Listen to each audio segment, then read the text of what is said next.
Assalamualaikum dan salam sejahtera. Saya Najib Arif dan ini Dialog Pocket Rakyat. Kita memberikan tumpuan sudah pasti kepada pembentangan ekonomi madani memperkasa rakyat yang dibentangkan oleh Yang Amat Berhormat Perdana Menteri. Dua gagasan yang dibawa iaitu memberikan tumpuan kepada menstruktur semula ekonomi ke arah ekonomi Malaysia ke arah yang lebih tinggi dan juga menjadi peneraju ekonomi Asia, dan yang kedua meningkatkan kualiti hidup seluruh rakyat Malaysia sudah pasti, dan premis yang didirikan seawal ucapan Perdana Menteri melihat kepada kita terperangkap dalam kitaran ekonomi yang berbahaya iaitu kos tinggi, gaji yang rendah, keuntungan yang rendah dan kurang nilai daya saing. Itu antara premis yang digariskan oleh Perdana Menteri, dan tempoh masa yang ditetapkan untuk pembentangan ini ataupun untuk mencapai apa yang dibentangkan untuk yang jangka panjang adalah 10 tahun.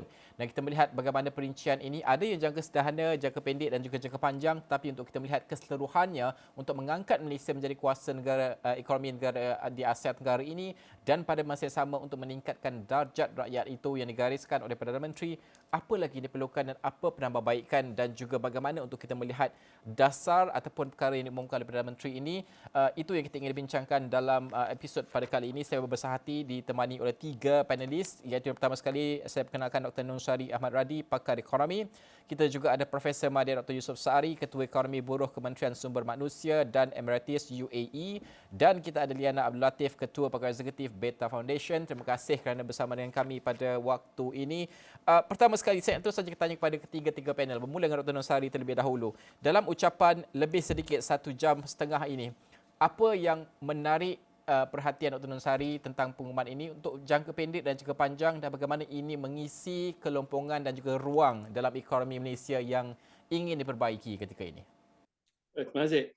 Saya ada beberapa perkara yang saya rasa tertarik. Satunya ialah penekanan kepada perkembangan ekonomi negara yang perlu bergantung kepada perkembangan ekonomi serantau. Itu memperkenalkan satu dimensi antarabangsa yang perlu ada, yang memang kita ada dulu, tetapi kita semakin menjadi lebih domestik, iaitu untuk menjana pertumbuhan bergantung kembali kepada kita menjadi sebuah negara yang bergantung kepada pasaran luar juga, kerana permintaan pasaran dalam mungkin ada kekangan. Yang kedua saya rasa yang menarik ialah untuk, walaupun saya harap, kalau pandangan saya untuk naik lagi, PM mengatakan bahawa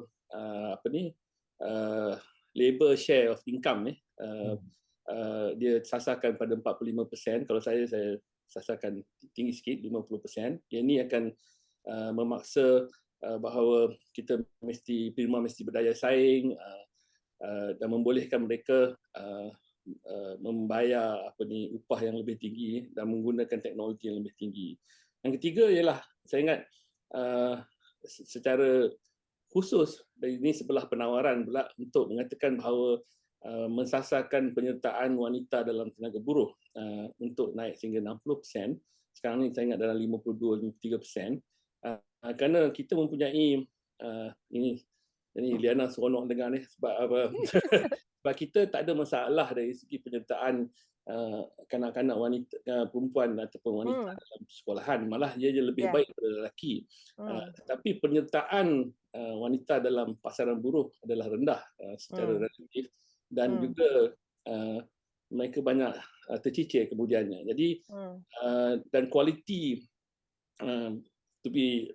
terus teranglah kualiti dari segi pencapaian persekolahan dan juga pendidikan tinggi wanita dah lebih tinggi. Jadi kita patut sasarkan penyertaan yang lebih tinggi, yang akhirnya saya akhir dengan menyatakan kekangan bahawa kedudukan fiskal hendaklah dikawal supaya defisit tidak melebihi 3% sehingga 2025, selepas 2025. Itu satu disiplin yang perlu ada untuk mengawal kedudukan kewangan kerajaan. Jadi itu yang saya sukalah. Yang saya tak suka tak cakap lagi lah. Tadi kita cakap yang tak suka tu. Tapi untuk Liana sendiri, saya percaya ada beberapa pengumuman yang dekat di hati Liana sendiri. Kita nak menjadikan unicorn ini, sebelum ini pernah diumumkan 5 unicorn 2025. Tapi ini adalah langkahnya yang kita ingin capai. Liana sendiri, apa antara perkara lain juga yang dekat di hati Liana sendiri? Okay, so off the bat, saya nampak I agree dengan Dr. Nungsari yang kita ada fokus to be more regional, if not global, Malaysian as the global leaders kan. Keduanya, there's a lot of mention of technopreneurship and digitalization sebab ia adalah satu area of the industry yang sebenarnya kita masih main macam kids in the pond, padahal ada beberapa company yang I rasa dah boleh jadi kiranya global, yang seperti di-mention tadi, Aerodyne dan Droppy. These are very good companies yang kita sepatut Malaysians back and support them supaya they can grow bigger. Okay, number 3 yang dia kata pasal macam unicorns. Actually the word unicorn dah tak seksi dah. But because dulu orang kata you jadi unicorn sebab value of your company 1 billion. Sekarang ni orang nak tengok path to profitability juga. So it's not just about the value of the company but also syarikat tu sendiri mempunyai daya saing, and then is profitable and not just be dependent on other people's money for them to survive. Kan, jadi itu penting. And I also like, and they were talking about the labour force of women. Betul Dr. Nungsari kata tadi yang women actually in Malaysia get higher education, tapi we kind of lose them in the labour force. We want to see, I think, more women in higher quality position, maybe in board directorship, in senior management, in VP position, or not just in big companies, but also all the other major companies dekat Malaysia ni juga. I think women can serve a lot more that way juga. So that's my initial take lah. Dr. Yusof, dari jauh juga mengikuti rapat pengumuman ini, apa yang disenaraikan Dr. Yusof sendiri? Dr. Yusof kata macam dengar pembentangan belanjawan, tapi apa yang dekat di hati Dr. Yusof sendiri yang mungkin menarik perhatian? Sebab kita bincang banyak perkara sebelum ni. Adakah ini terkandung juga dalam pembentangan ekonomi madani ini? Sebelum saya menjawab soalan yang dekat di hati, boleh saya minta izin untuk saya berikan perspektif secara keseluruhan? Boleh, silakan. Sebab kena beri perspektif secara keseluruhan supaya lepas tu kita cerita apa yang dekat di hati, apa yang jauh di hati.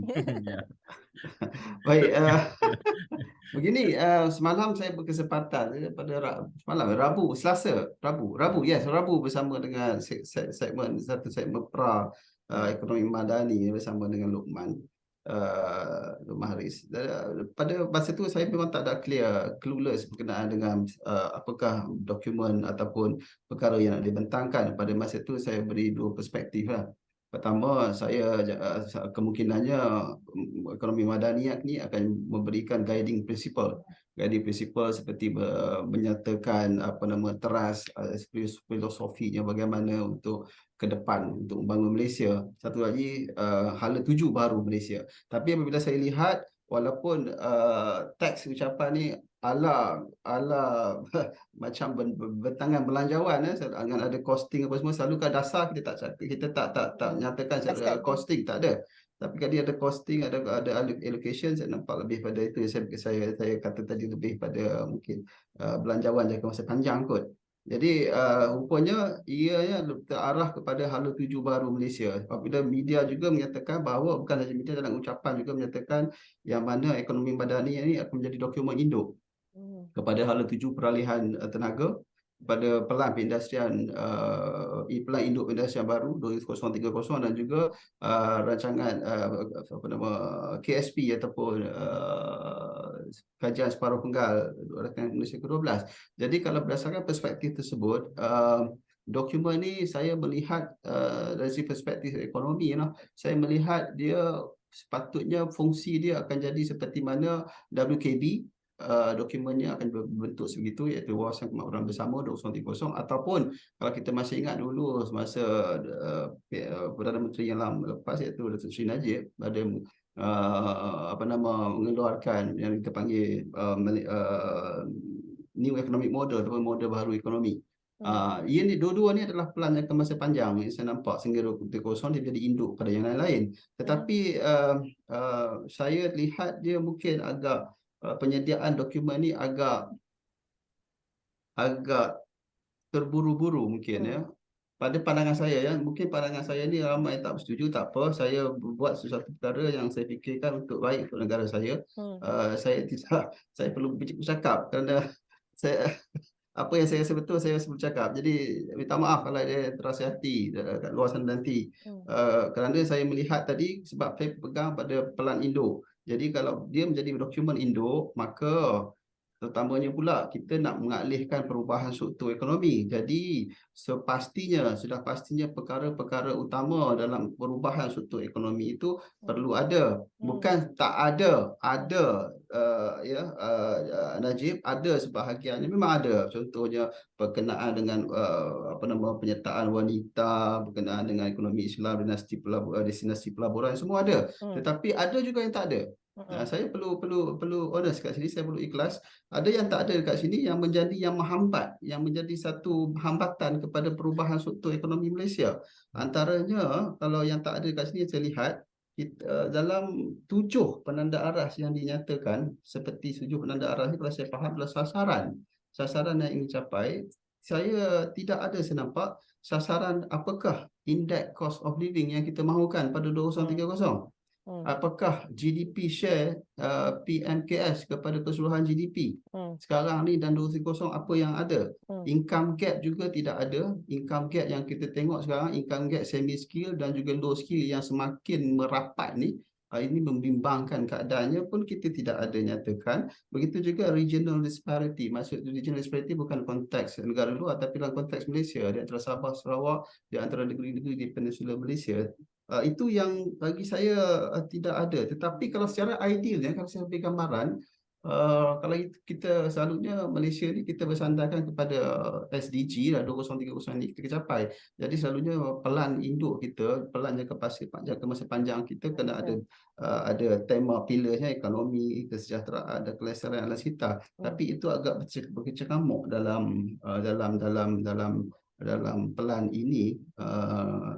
Itu secara keseluruhannya, Najib. Kalau memang ada yang baik kat situ. Contohnya upah progresif, gaji progresif ada dinyatakan, reformasi kesihatan, reformasi pendidikan, walaupun reformasi pendidikan tidak dinyatakan secara apa yang nak dibuat. Bahagian besarnya saya tengok reformasi pendidikan itu terjurus apa yang sedang dibuat sekarang ini. Ada banyak juga yang ada dan banyak juga yang tidak ada. Jadi saya berhenti kat situ dulu je. Ya. Dr. Nusari, kita membawa kepada apa poin yang dibawa oleh Dr. Yusof ini sangat menarik. Kerana kalau kita melihat juga apa yang disukai oleh Dr. Nusari seperti contohnya regional, untuk pembangunan regional ini, kalau dalam konteks ASEAN digariskan oleh Perdana Menteri dalam ucapannya, iaitu termasuk perkara-perkara seperti membentuk integrasi ekonomi yang lebih besar dengan negara jiran, ada juga diplomasi perdagangan dan juga pengaturan strategik, dan juga fokus akan teralih bukan hanya kepada E&E sahaja, melihat kepada sektor yang bernilai tambah tinggi ataupun kecanggihan ekonomi. Ramai yang melihat perkara-perkara ini sudah pun kita saksikan sebelum ini. Cuma skalanya saja mungkin berbeza kalau kita melihat. Macam diplomasi, perdagangan dan juga pengaturan strategik. Memang selama ini kita berdiplomasi dalam kita menguruskan hubungan bilateral dan juga multilateral sebagai contoh. Pandangan Dr. Nusari, daripada poin Dr. Yusof itu, pelan induk, guiding principle yang diperlukan dan perkara-perkara yang diumumkan ini, bagaimana ini mengisi kekosongan yang sepatutnya kita ada dalam mencapai apa sejumlah matlamat jangka masa panjang kita? Najib, saya rasakan bahawa memang kita ada, tetapi saya rasa premis dia ialah negara semakin menjadi domesticated sebenarnya. Satu, maknanya pada satu ketika dulu kita jauh lebih satu ekonomi yang berdagang, tetapi sekarang kita telah menjadi ekonomi yang lebih bergantung kepada sumber-sumber dalaman untuk menjana pertumbuhan. Jadi adalah tidak benar bahawa kita dah adalah kita masuk di FTA, sains sana, sains sini, tetapi satu kesedaran bahawa pasaran dalaman kita mempunyai kekangan.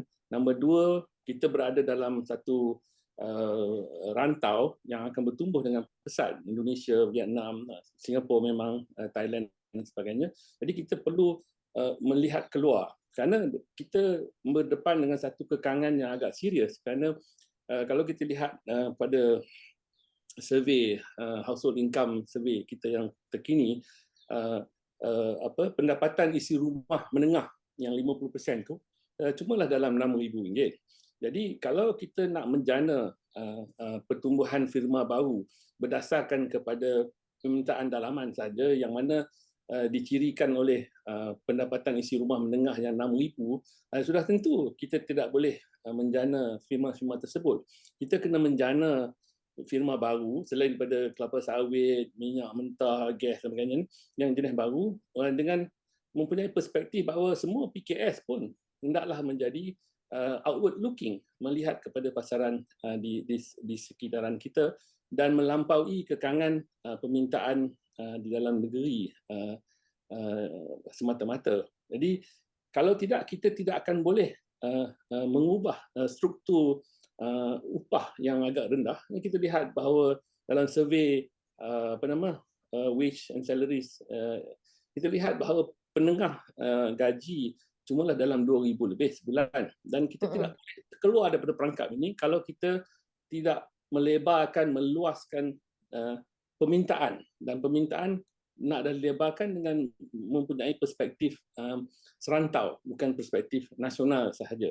Jadi itu saya rasa asas yang saya setuju bahawa melihat keluar itu adalah sesuatu yang baik, dan satu petunjuk yang Dr. Yusof sebut tadi dari segi ketidakseimbangan pendapatan dan sebagainya ialah kita tidak boleh meningkatkan sumbangan pendapatan yang peratusan pendapatan yang dimiliki oleh buruh dibayar sebagai gaji sebagai peratus pendapatan keseluruhan kalau kita tidak meluaskan di sebelah permintaan ekonomi kita.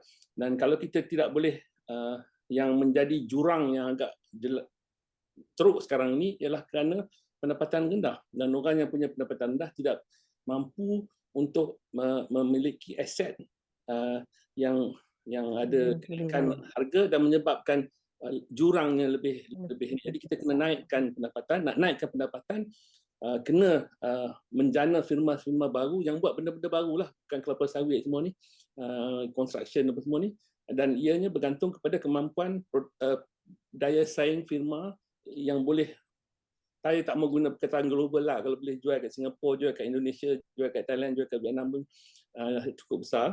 Dan itu merupakan saya kata satu perubahan. Saya tak berapa setujulah sangat yang kalau buat segala sains, segala FTA tak banyak. Kalau bilateral pun tak apa. Bilateral Malaysia dengan Singapura, bilateral Malaysia dengan Indonesia, bilateral Malaysia dengan Thailand, kan? Integrasi serantau yang sedemikian rupa, saya rasa itu satu yang perlu diberi penekanan.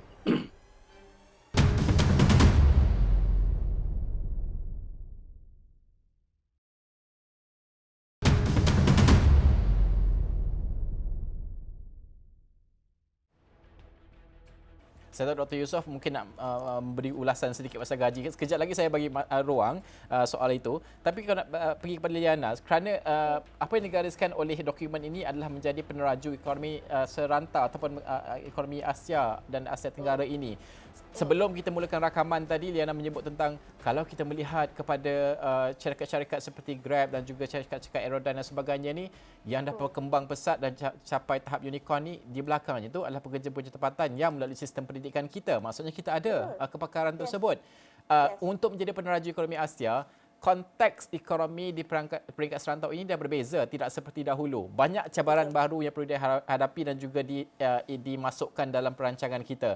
Dr. Nonsari katakan bahawa kita perlu melihat keluar apa yang boleh kita laksanakan dan juga boleh kembangkan lagi ekonomi. Bagaimana untuk kita baca semua data ini supaya kita punya dasar adalah tepat kepada sasarannya? Kerana dahulu kita ada pelbagai koridor kita wujudkan. Kita ingin fokus kepada teknologi, kita wujudkan bandar nukleus kepada teknologi sebagai contoh. Tapi kali ini ke mana arah tujuannya? Adakah cukup jelas perkara tersebut?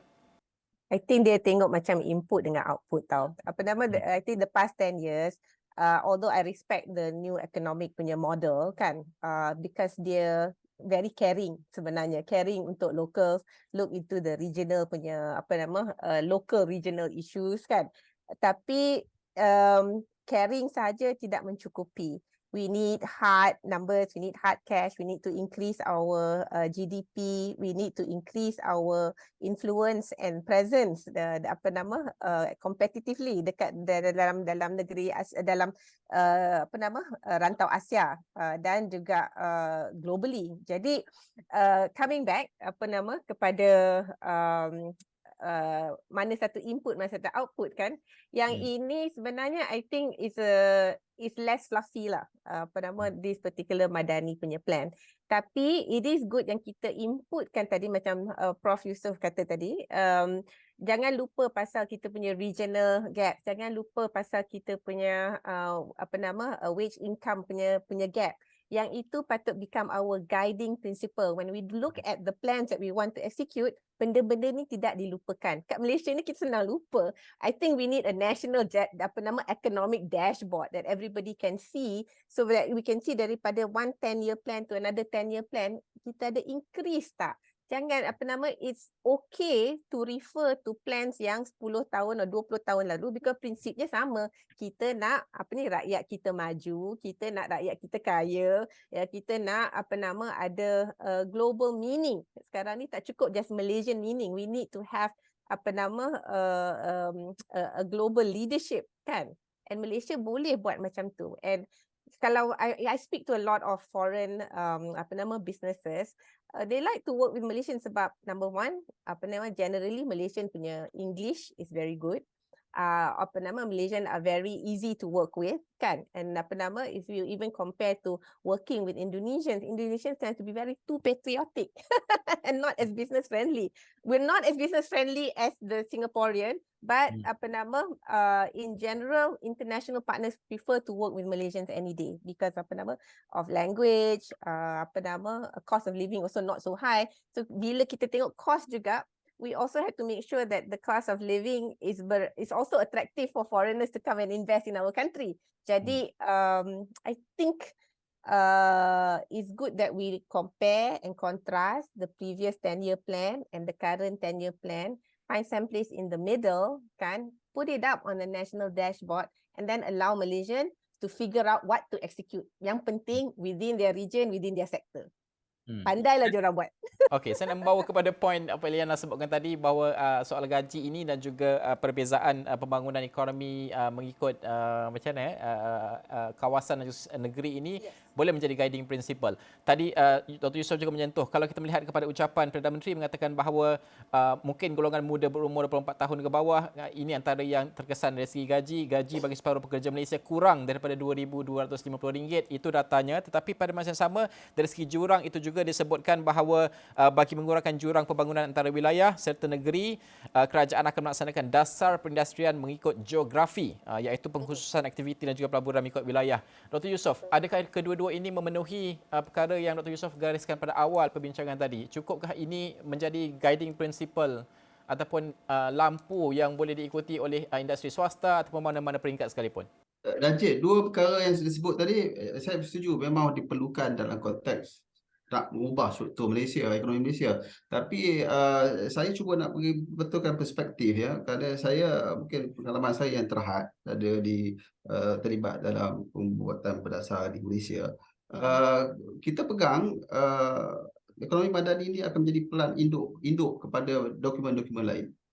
So maksudnya dia memberi, kalau kita nak, maksudnya apa-apa dasar yang lain pun akan menjadi induk dia adalah ekonomi madani. Jadi dalam keadaan sekarang dia agak berkecilaru kerana dia tidak disusun dengan maaf cakap, dia tidak disusun agak ad hoc saya nampak. Contohnya kita nak tahu ekonomi, apa benda yang kita nak, apa isu ekonomi kita sekarang ni. Kalau kita kekurangan dari segi di peringkat GBC, memang betul pun global value chain, dan kita punya backward dengan forward linkage kita dah tertinggal berbanding dengan negara-negara lain. Jadi apa yang kita perlu buat? Okey, untuk domestik pula macam mana? Macam mana pula sumber pertumbuhan ekonomi baru dari domestik pun kita tidak dinyatakan. Contohnya maritime economy, satu masa dulu yang menjadi satu fungsi ataupun satu perkara yang boleh membawa Malaysia ke depan. Kita ambil bahasa mudah saja, kalau kita tengok dekat Laut Cina Selatan sana, siapa yang memungut hasil kita?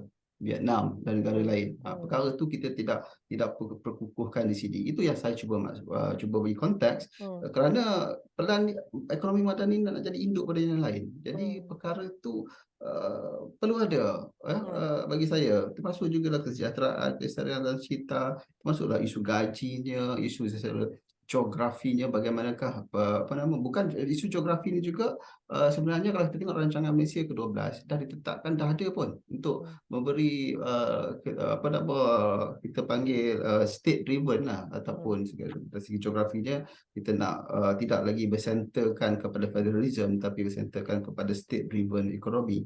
Jadi sebab Najib, saya masih lagi sebab lepas ni nak pegang 10 tahun ni.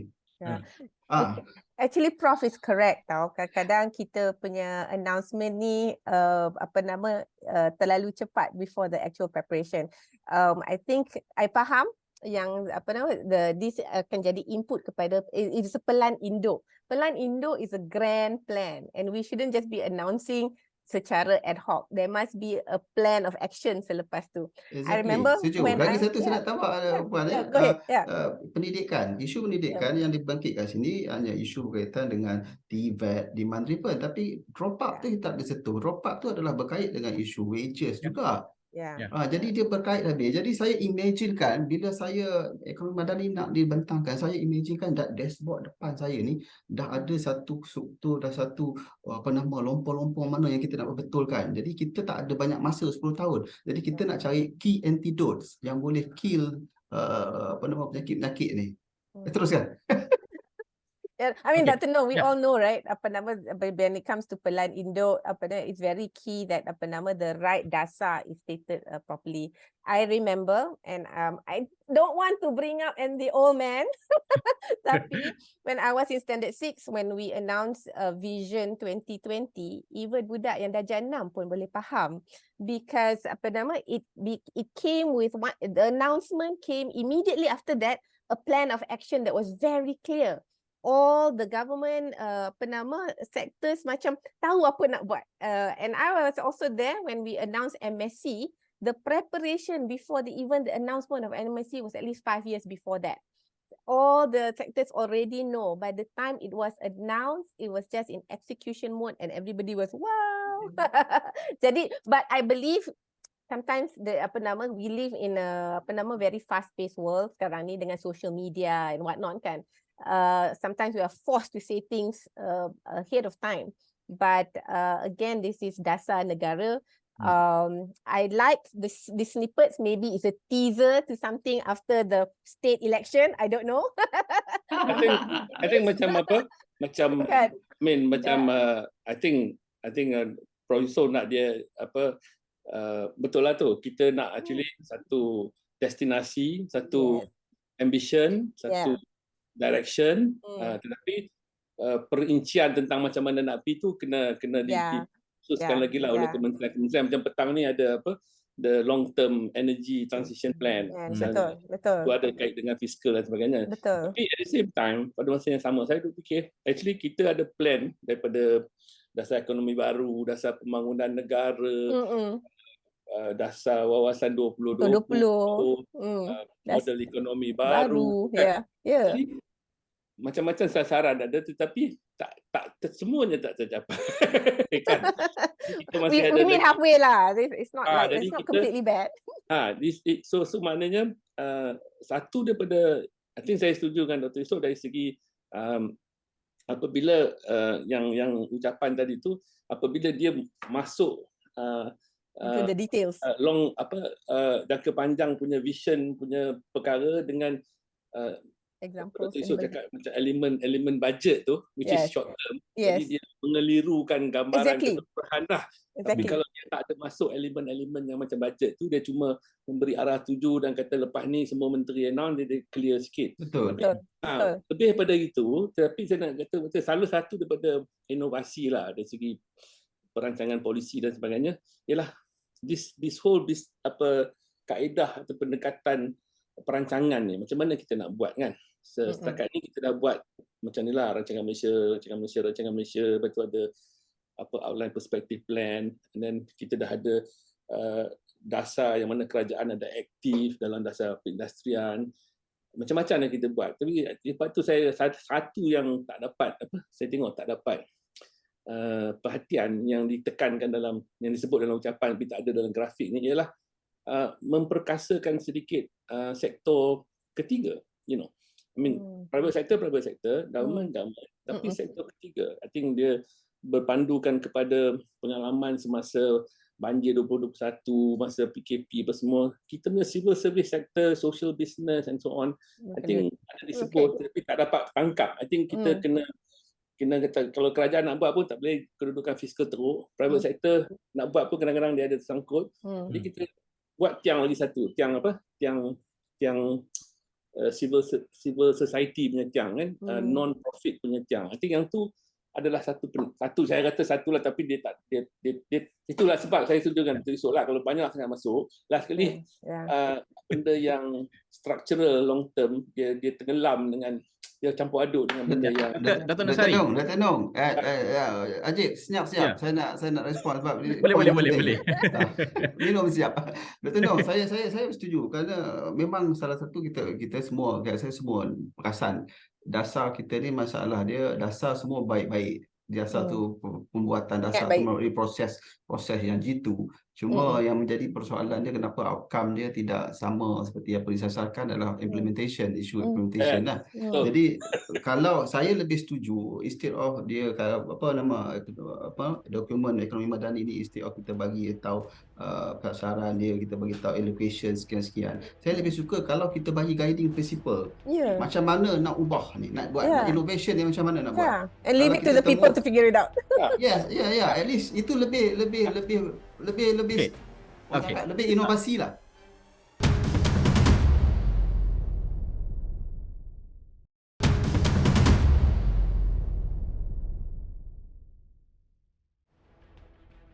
Saya nak tanya satu soalan yang saya ajukan kepada tiga panelis ni. Sebab ini, like it or not, ini adalah soal legacy juga. Dasar dan juga guiding principle ini. Dahulu kita ada dasar ekonomi baru, kemudian adalah dasar-dasar yang lain di bawah setiap pemerintahan. Ada TN50, kemudian ada dasar kemakmuran bersama, ada wawasan 2020 dan sebagainya. Namun kebanyakannya mungkin sama ada terhenti pelaksanaannya sepanjang tempoh tersebut kerana pertukaran di peringkat politik sebagai contoh. Namun bagaimana untuk kita melihat, kalau kita letak sekalipun guiding principle yang jelas, selagi mana pertukaran politik itu menjejaskan pelaksanaan, mungkin ini juga gagal dicapai dari segi outcome-nya. Ada juga yang mencadangkan bahawa apabila sudah diletakkan garis ataupun pelan induk seperti ini, ia harus dipantau oleh satu badan yang bebas mungkin. Pandangan Dr. Nonsari terlebih dahulu sebelum kita pergi kepada dua panel yang lain. Sebenarnya kita dari segi struktur, betul, saya setuju. Kita punya kegagalan ada kegagalan bukan niat, bukan plan, bukan objektif, tapi pelaksanaan. Okey. Dan dari segi struktur asal Malaysia ni, kita ada sebenarnya dalam kerajaan lah. Macam EPU dulu dia kerja dia pikak lah, pikak.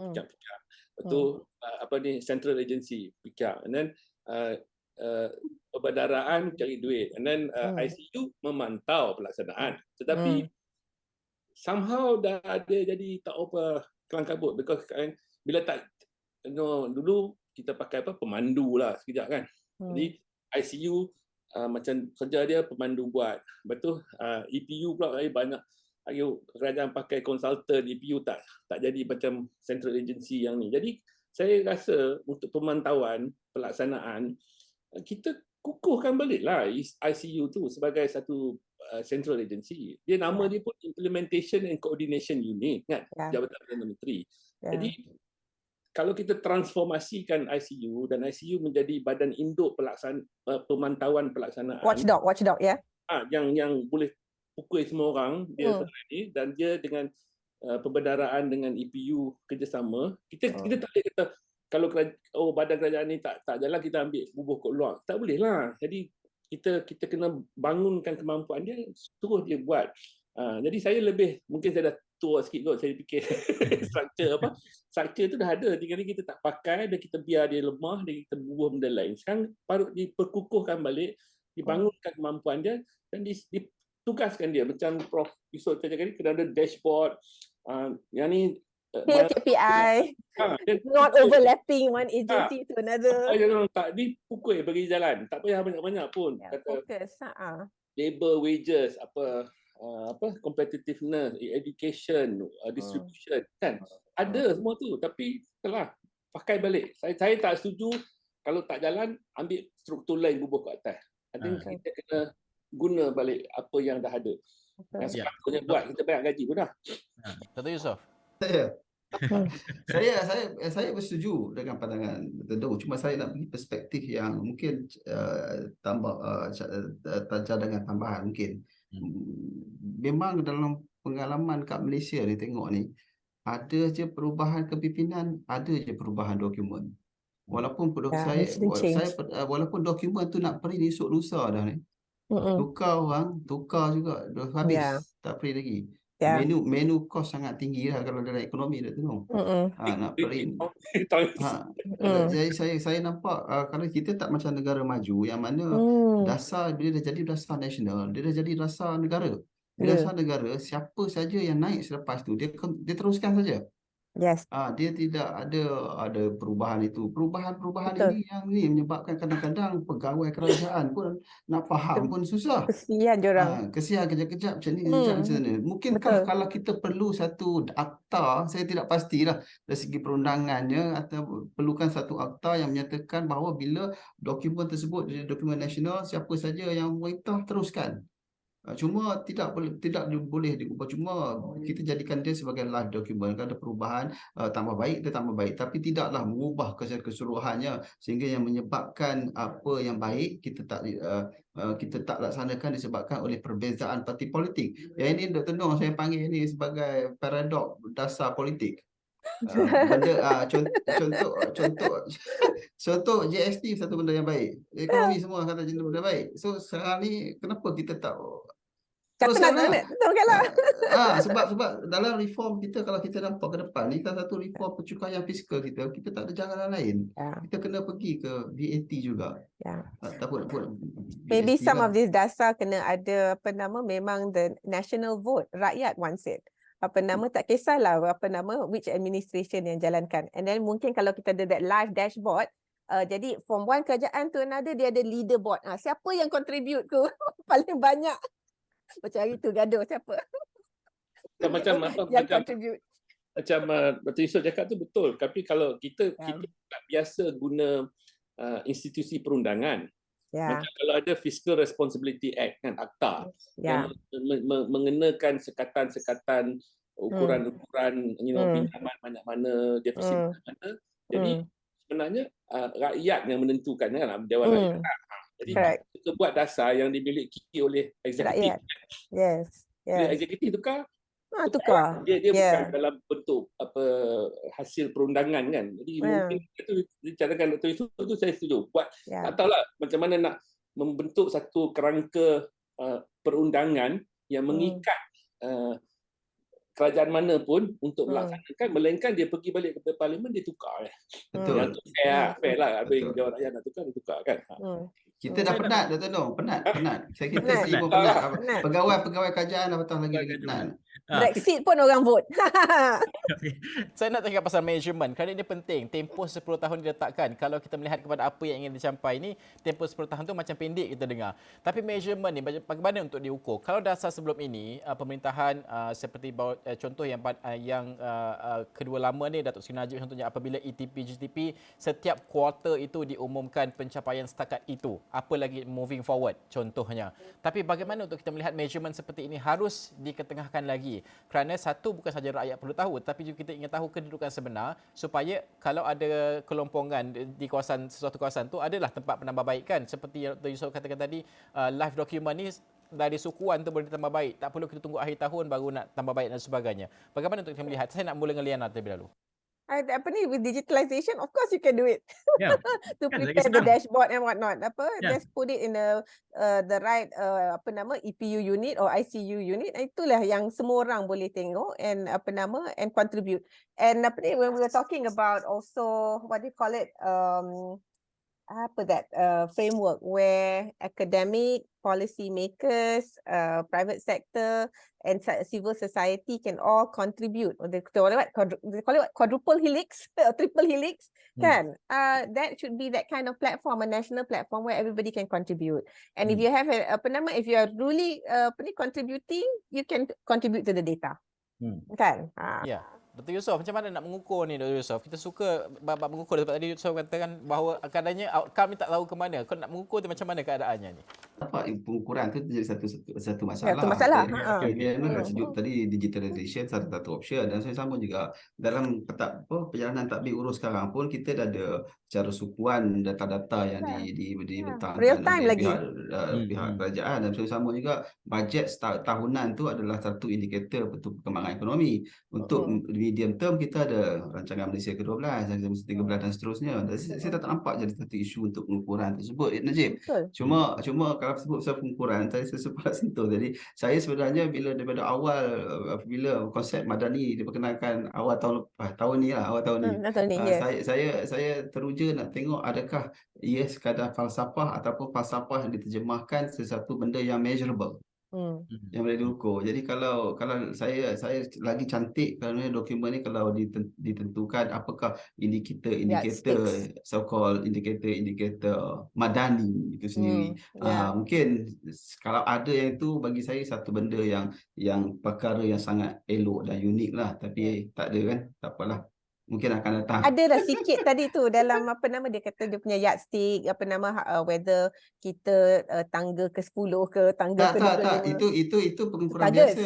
Maksud saya, kalau contohnya indeks cost of living, ada macam mana elemen Madani itu direalisasikan di dalam measurement tersebut. Itu memang susah sikit lah. Tapi kalau ada most ideal lah bagi saya. Dr. Nusari, mau mengulaskan ya? Saya rasa macam saya punya ni lah, sebagai seorang ahli ekonomi, saya rasa kita berada di satu landasan yang kalau kita tak ubah arah landasan itu, kita akan pergi kepada satu tempat yang tak berelok. Jadi kita nak pergi kepada tempat yang lain. Jadi kalau saya nak buat indikator, saya nak buat kita corner tak? Kita dengan masa, adakah kita bertukar daripada landasan ni ke landasan ni? Misalnya, tapi kita nak tentukan apa jenis yang kita nak ukur, kita kena ukur benda-benda yang meyakinkan kita bahawa kita telah membuat peralihan daripada landasan yang berada sekarang pada landasan yang lebih baik. Jadi kalau balik pada yang saya highlight mula lah, kalau kita nak kata betul ke sumbangan pendapatan buruh meningkat daripada buat 36% sekarang kepada 45%, 50%. Jadi kita track adakah betul dia berubah. Kadang-kadang pertumbuhan ada, tetapi share buruh tentang pendapatan tak naik. Kita kena check macam itulah. Macam kalau katakan nak naikkan penyertaan wanita dalam pasaran buruh 3%. Ada check kalau dia naik tak 55, 56. Jadi dia punya dasar fiskal you tak mengubah darah, tak betul lah. Dan macam apa lagi dia sebut tadi yang katakan fiskal. Betul, fiskal yang tu keras lah. Sebab dia ada akta nanti kan. Tadi kata kalau selepas 2025 you punya defisit tak boleh melebihi 3% KDNK. Jadi kena ikutlah. Jadi saya ingat kalau nak buat ukuran, ambil ukuran-ukuran yang meyakinkan kita bahawa kita telah sedang melakukan peralihan. Itulah bagi saya. Dr. Yusof, kadang-kadang ni data-data yang kita bentangkan dan sebagainya, pencapaian demi pencapaian ni, dia ada sisi tidak popular dalam sudut pemerintah itu dalam konteks politik mereka. Jadi mereka ingin lihat number yang sedap lah didengar dan sebagainya. Ini realiti lah.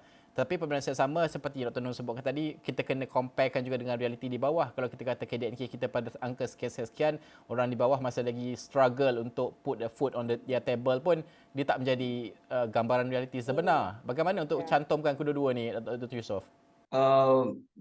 Persoalan ini berkaitan bila melibatkan politik, kadang-kadang saya faham dari konteks siapa-siapa saja yang menjadi pemerintah. Kalau data yang tak baik, kena sobok sikit lah.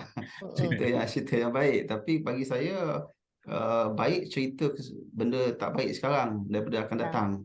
Sebab kita punya tanggungjawab, kita punya tanggungjawab pada orang ramai di luar sana, pada rakyat. Termasuk walaupun kita bukan orang politik kat sini semua, tapi kita ada tanggungjawab. Bagi saya, benda yang betul walaupun pahit untuk ditelan, kita kena cerita benda yang sebenarnya lah. Bila bercerita tentang isu ini, betul pengukuran juga perlu ditambah baik. Contohnya kalau memang kita faham kalau GDP itu, Gross Domestic Product atau KDNK itu hanya memberi gambaran very makro, tapi ia tidak menjanjikan pengagihan yang adil di bawah sana. Kadang-kadang kalau kita tanya orang kampung, makcik-makcik kat semua kat kedai-kedai makan pun, GDP naik dia pun tak tahu apa GDP naik. Kalau GDP naik tu dia tunggu sebab esoknya dia menyebabkan dia dapat extra RM10, dia akan tunggu. Betul.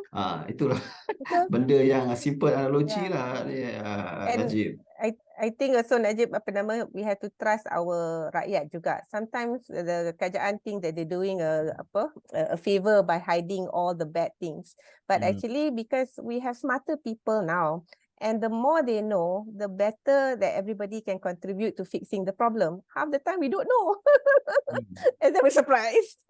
Jadi I think sometimes we will admire kerajaan-kerajaan yang dare to tell us the truth, because we're tired of the lies.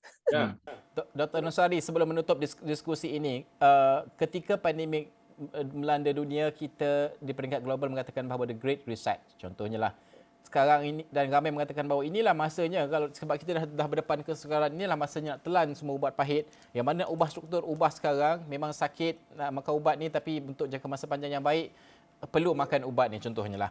Tapi sekarang ni bagaimana untuk kita melihat dalam konteks ekonomi Malaysia ini, adakah kita telah menelan ubat pahit ataupun kita dah telan, kita keluarkan balik, ataupun apa keadaan kita sekarang ni? Saya nak akhir dengan ikut Liana macam ni lah. Nanti terlalu lama politik ni, dia kata kalau you suka garam, I bagi garam. You suka gula, I bagi gula. You suka asam, I bagi asam. You know, kadang-kadang kalau you suka gula, I bagi gula, you pun benci manis kan. I think kita nak, I think I agree dengan Liana. I think kita kena nak kepimpinan yang mengangkat orang pada ke tahap yang lebih baik. Dengan meyakin bahawa kalau kita abang ada benda yang betul, dia boleh fikirlah kan. Jadi kadang-kadang kalau kata Dr. Yusof dia suka gula, saya kata sorry, tak boleh. Hang kecil manis tak boleh, aku kena kurang gula. Kan? Jadi pasal apa kena kurang gula? Pasal gula tak bagus. Hang Liana darah tinggi, garam banyak sangat dah. You tak boleh garam. Betul. Kurang garam. Kena macam itulah. Sekarang ni kalau you tak cakap terang, you tak cakap ni, sekarang ni social media lah segala macam lagi pening. Jadi lepas tu orang add their own lies. Kita banyak tak tahu. Jadi saya sangat setuju dengan digitization dan socialization of maklumat dan openness ni. Tak ada jalan lain sebenarnya. Okey, soal keterbukaan itu, terima kasih kerana bersama dengan kami dan juga memberikan pandangan tersebut. Kerana ialah seperti Dr. Yusof katakan tadi, belum jelas bagi Dr. Yusof sendiri. Okey, kita menantikan kerana ada lagi beberapa dasar yang akan dibentangkan pada bulan-bulan yang akan datang melibatkan perindustrian dan sebagainya. Tapi bagaimana untuk kita rangkumkan semua dasar ini? Ada juga semakan rancangan Malaysia ke-12 nanti, separuh penggal, dan sudah pastilah Belanjawan 2024. Dan itu semua kalau kita rangkumkan data-datanya, adakah masih lagi jelas ataupun belum jelas, itu juga kita akan saksikan. Terima kasih pertama sekali Dr. Nosari Ahmad Radi, pakar ekonomi, kerana bersama kami. Profesor Madya Dr. Yusof Saari, Ketua Ekonomi Buruh Kementerian Sumber Manusia dan Emiratus UAE, dan Liana Abdul Latif, Ketua Pegawai Eksekutif Beta Foundation, kerana bersama dengan Dialog Pocket Rakyat. Itu sahaja untuk episod kali ini. Saya Najib Arif. Assalamualaikum. Salam hormat.